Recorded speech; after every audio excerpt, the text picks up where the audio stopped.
నమస్తే. నేను మీ కుప్ప పద్మిని. ఇన్నాళ్ళు మీ సపోర్ట్‌ని నాకందిస్తూ, మీ ప్రేమని నాకందిస్తున్న ప్రతి ఒక్కరికి కృతజ్ఞతలు. ఇప్పుడు చూడబోతున్న ఈ వీడియో కూడా ఖచ్చితంగా మీకు ఉపయోగపడుతుంది.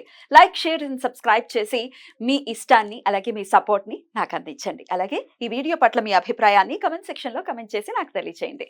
నమస్తే. నమస్తే. Welcome to our channel. నేను పద్మిని. ప్రస్తుతంతో పాటు ప్రముఖ ఆధ్యాత్మికవేత్త, వాస్తు జ్యోతిష పండితులు శేషగిరిరావు గారు ఉన్నారు. మాట్లాడదాం. నమస్కారం అండి. ఇందుగలడు అందులేడని సందేహము వలదు, సర్వోపగతుండు చక్రి ఎందెందు వెతికినా అందందే గలడు. అత్యంత దయాళువు అయినటువంటి నరసింహస్వామి జయంతి వస్తోంది.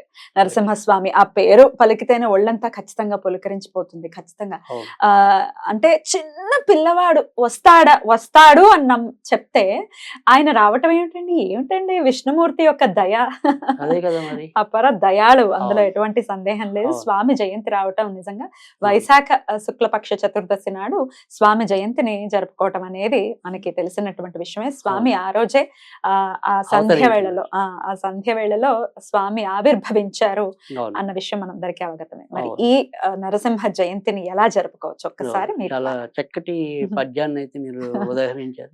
అలా అంటే ఎక్కడ చూసినా ఎటు చూసినా ఆయన ఉండడం అలా చెప్పాము. మన యొక్క సమస్యలు ఏవైనా కూడా తీర్చగలిగే దేవుడు కూడా మన నరసింహస్వామి అనే చెప్పాలి. అంటే ఆయన రూపం ఉగ్రం ఉండొచ్చేమో, కానీ మనసు మాత్రం చాలా ప్రశాంతం, కరుణావరసం. ఉగ్రం ఎవరికి? రాక్షసుడికి. మనకేమిటి? అదిగా నేను మొహంలో ఉగ్రం ఉండొచ్చు, నేను మొహంలో కూడా నాకైతే కనిపించదండి. రైట్. అందులో ముఖ్యంగా లక్ష్మీ సమేతుడైనప్పుడు అయితే అసలు చాలా చిత్తులై ఉంటాడు. అది 100% నిజము.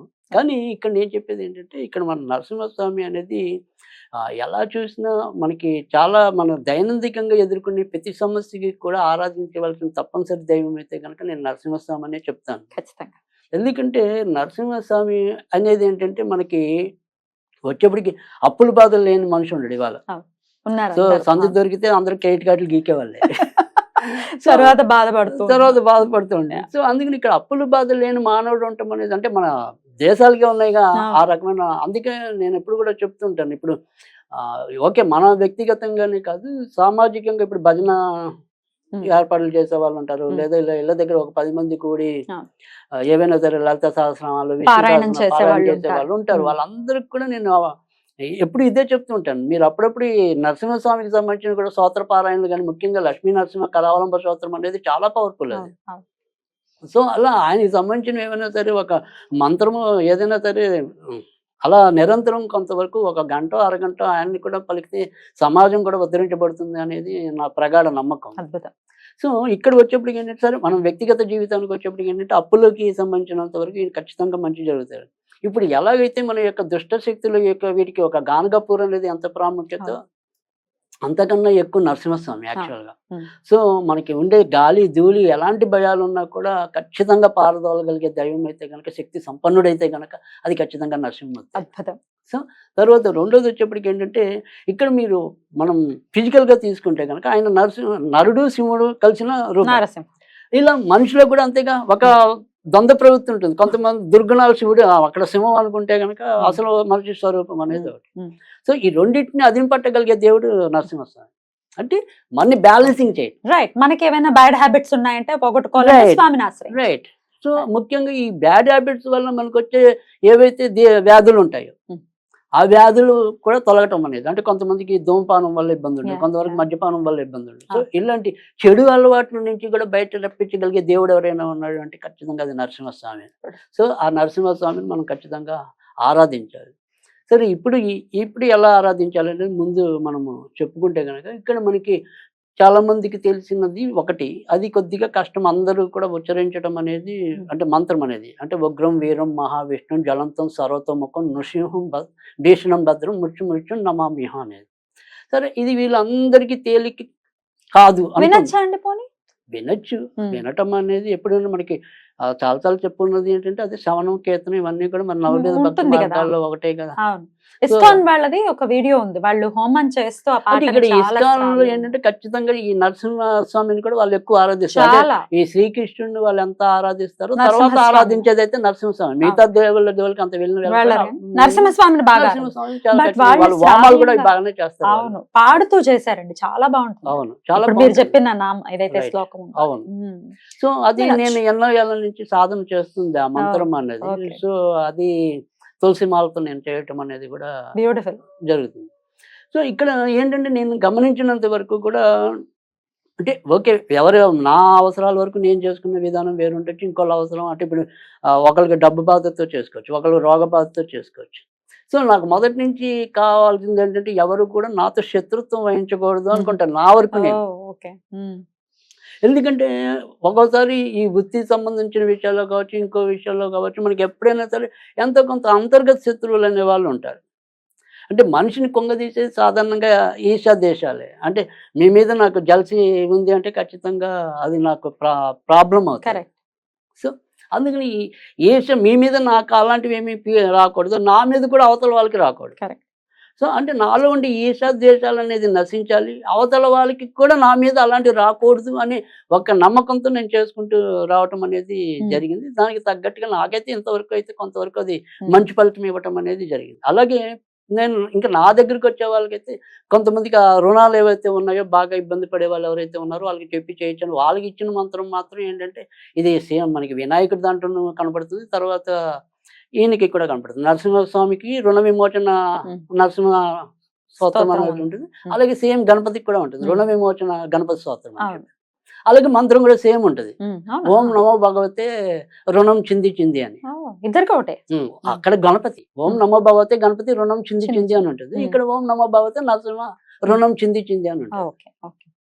సో అది కాకపోతే ఇక్కడ మనం ఏంటంటే ఇంత బీజాక్షరాలతో కానీ ఇందాక చెప్పినంత అంత కష్టంగా చేయలేకపోయినా కేవలం ఆయన నామాన్ని ఉచ్చరిస్తే చాలా నరసింహ నరసింహ నరసింహ నరసింహ. అయితే నరసింహస్వామి ఆరాధనకి ఏంటంటే మనం ఖచ్చితంగా పసుపు బట్టలు కానీ ఎర్ర బట్టలు కానీ వేస్తే ఉపయోగం ఉంటుంది. తర్వాత రెండోది వచ్చేప్పటికి ఏంటంటే ఎట్టి పరిస్థితుల్లో కూడా మనము పానకం నివేదన అన్నది తప్పనిసరి. సో పానకం తర్వాత కేసరి, ఈ రెండిట్లో ఏదో ఒకటి అనేది అది ప్రతిరోజు ఆరాధన చేయకపోయినా కనీసం ఇన్ని గురువారాలని గురువారం మాత్రం వదలద్దు. సో తర్వాత కొంతవరకు శనివారం కూడా పనికొస్తుంది. కానీ ఇందులో ఇంకా ఎక్కువ నేను అబ్జర్వ్ చేసినంత వరకు కూడా నా క్లయింట్స్ వరకు వాళ్ళకి గురువారాలు అయితే చాలా బాగా అచ్చి వచ్చింది. వాళ్ళ అంటే కోర్టు కేసులు తీరడానికి కూడా ఈయన చాలా ఉపయోగపడతాడు. అంటే మనం ఇందాక చెప్పుకున్నాం కదా ఈ శత్రుశేషాలు అని చెప్పి, అందుకని కోర్టు గొడవలు ఉన్న వాళ్ళకి కూడా నేను ఈ నరసింహస్వామిది ఇచ్చినప్పుడు వాళ్ళకి అది బాగానే పనిచేయటం అనేది జరిగింది. కనుక నేను అనుభవంతోనే చెప్తున్నాను తప్ప ఏవో పుస్తకాలు చదివి అలా చెప్తున్నది కాదు. బట్ ఎక్కువ మంది మీద కొంతవరకు దాన్ని ప్రభావం ఎంతవరకు ఉంది లేదు అనే దాని మీద పరిశీలించి చెప్పాను. కనుక నరసింహస్వామిది చేయటం అనేది ఒకటి. అయితే ఇందాక బట్టలు అనేది ఒకటి, తీర్థము అనేది పానకం నైవేద్యం అంటే పానకమే.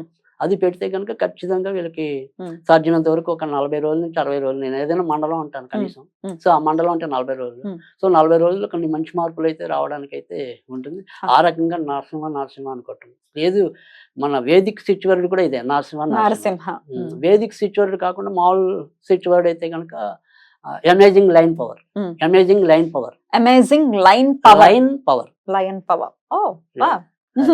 సో అది అనుకోవటమే.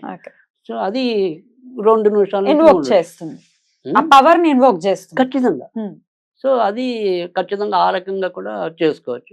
సో ఖచ్చితంగా వీళ్ళు కూడా ఏమంటాం, కొంతమందికి సభా పిరికితనం అంటాం. అంటే మనలాంటి వాళ్ళకి సభా పిరికితనం ఉండకూడదు. అలాగే కొంతమందికి ఉద్యోగం చేసే చోట ఏంటంటే ఆ కమ్యూనికేషన్ అనేది లోపల చాలా మంచి క్రియేటివ్ ఉంటుంది, కానీ బయటకు రావడానికి వాళ్ళు భయపడుతుంటారు. ఇలా చేస్తే పై బాస్ ఏమో అనుకుంటాడేమో, లేదా వీళ్ళేమో అనుకుంటారు. ఈ సభా పిరికితనాన్ని కూడా పారదోలడానికి కూడా నరసింహస్వామి అనేది చాలా ఉపయోగపడుతుంది. సో అందుకని నరసింహ అంతే. ఇంటర్వ్యూస్ కి వెళ్ళే వాళ్ళకి కూడా భయం ఉంటుంది, బెరుగ్గా ఉంటుంది. ఖచ్చితంగా వాళ్ళకి కూడా నరసింహ అంటే ఖచ్చితంగా ఆదుకోవటం అనేది గ్యారంటీగా ఉంటుంది. వాళ్ళకి తెలియకుండానే వారి యొక్క శరీరం వజ్ర తుల్యం అవుతుంది గ్యారంటీ. మనసుకు కూడా స్థైర్యం అనేది అద్భుతం. అయితే మన ఒకవేళ మన సాంప్రదాయంలో లేరు, మన మతంలో లేరు అనుకుంటే అమేజింగ్ లైన్ పవర్ వాళ్ళకు రైట్. అలాగే మనం ఇప్పుడు ఇది ఈ రోజు అనేది చెప్పుకున్నాం. అలా కాకుండా కూడా ఇందాక చెప్పాను, ఎప్పుడైనా సరే ఒక గురువారం నాడు మొదలెట్టడం అనేది చాలా మంచిది. Right. తర్వాత వచ్చేప్పటికి ఏంటంటే ఎప్పుడు కూడా ఈ విష్ణు సంప్రదాయంలో ఎప్పుడు కూడా పౌర్ణమి ఏకాదశి తిథులు అన్నది ఎప్పుడు కూడా చాలా ముఖ్యమైనవి. కనుక పౌర్ణమి నాడు కానీ తర్వాత ఇలాగే ఏకాదశి నాడు కూడా మొదలెట్టుకోవచ్చు. అద్భుతం సార్. స్వామి గురించి మాట్లాడుకోవడం చాలా చాలా ఆనందాన్ని ఇస్తుంది. స్వామి జయంతి కాబట్టి ఖచ్చితంగా అందరూ కూడా స్వామికి కృతజ్ఞతను ఆవిష్కరించాల్సినటువంటి పరిస్థితి ఖచ్చితంగా ఉంది. ఒక్క ఆయన కోసమే, ప్రహ్లాదుడి కోసం మాత్రమే రాలేదు ఆయన, లోక కళ్యాణానికి ప్రహ్లాదుడిని కూడా అంటే మనకు దేవుడి పట్ల విశ్వాసం ఉంటే ఎలా కాపాడబడతాడు అనేది కూడా నరసింహస్వామి చరిత్ర మనకు ఉదాహరణ. ఎందుకంటే పాములతో కనిపించినా ఏమవ్వలేదు అంటే ఆయన ఉన్న అచంచల విశ్వాసం ఏదైనా కొండ నుంచి తోచేసినా, ఏనుగులతో తొక్కిచ్చినా, ఏం చేసినా ఆయన చెక్కు చెదరలేదు అంటే అంతకంటే అపార విశ్వాసం ఏముంటుంది? 100%. అండ్ హిరణ్య కశిపుడు ఒకవేళ ఇప్పుడు ఉండుంటే ఆయన మనం దండం పెట్టాల్సిన పరిస్థితి ఉండేది. విష్ణు అలా రాకపోయి ఉండుంటే, వచ్చారు మన కోసమే వచ్చారు, ప్రహ్లాదుడి కోసమే కాదు మన కోసం కూడా వచ్చారు కాబట్టి మనం కృతజ్ఞతను ఖచ్చితంగా తప్పకుండా. అద్భుతం సార్. మీకు నరసింహ జయంతి శుభాకాంక్షల్ని తెలియజేస్తూ నమస్కారం.